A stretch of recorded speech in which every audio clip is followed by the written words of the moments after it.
The Bend, iRacing's latest track release, is officially live, so let's take a look and see is it worth picking up.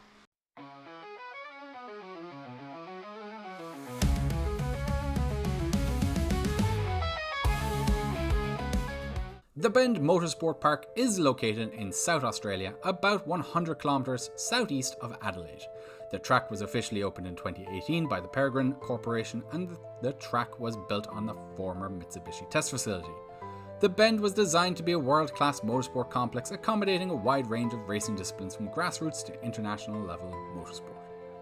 Besides being one of only 4 circuits in the country to hold an FIA Grade 2 licence or better, it's also incredibly versatile, with numerous layouts for series of all types including sports cars, formula cars and motorcycles, as well as vehicles of all speeds at club days.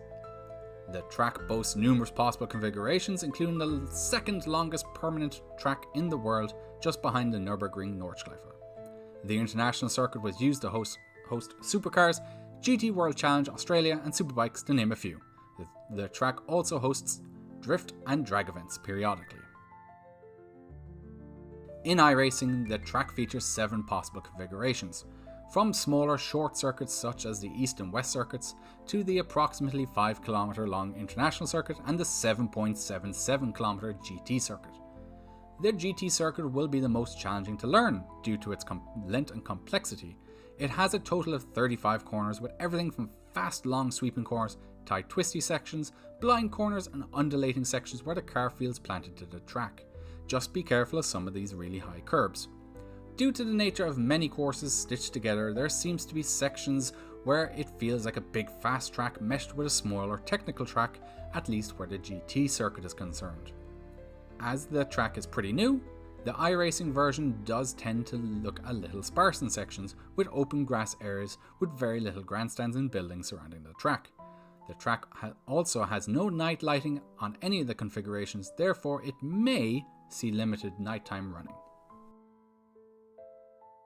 As this is the newest track in iRacing, the visuals are clear and crisp and performance in VR is decent.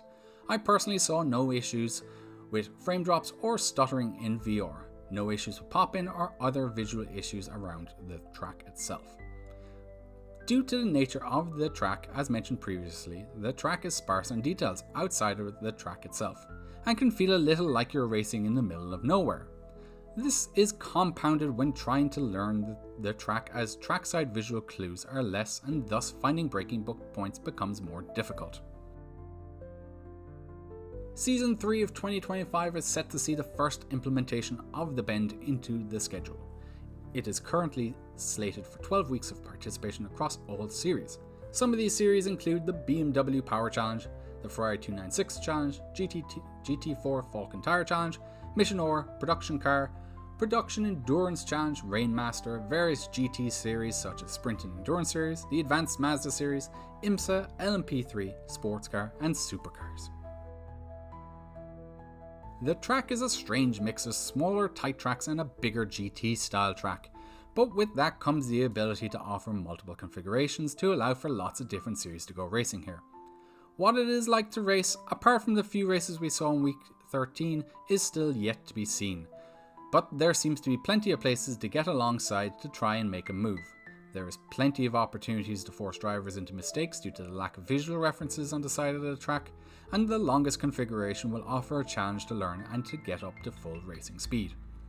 Because the track is the newest track, it will feature heavily in Season 3 of 2025, but we will need to wait and see if the community embraces this track in the long run. Other tracks like Thruxton and PIR saw reduced participation in the seasons that they released, which can be contributed to the fact they were new, but iRacing has reduced their involvement in the season following their release. So, is it worth picking up then? Well, maybe. I say maybe because it will depend on the series you like to race, but it is also so early I'm hesitant to recommend it at this time, and would recommend waiting to see what the participation is like for the track. In terms of hot lapping, it is fun, but I prefer the Nordschleife.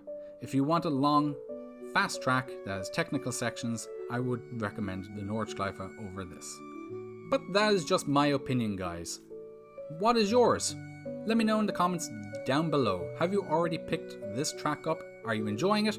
What do you like about it? What do you dislike about it? Leave a comment down below. And are you excited to go racing here? Ultimately, that's what it boils down to. Are we excited to go racing here? So let me know in the comments down below. If you like this video, give it a like. If you have comments or suggestions, leave them down below. Also, I'll like to hear from you guys about these types of videos and where I can improve on them. And if you want to see more, I'd like to continue this series, so hit the subscribe button and I'll see you in the next video. To racing, respite, let the chaos unwind.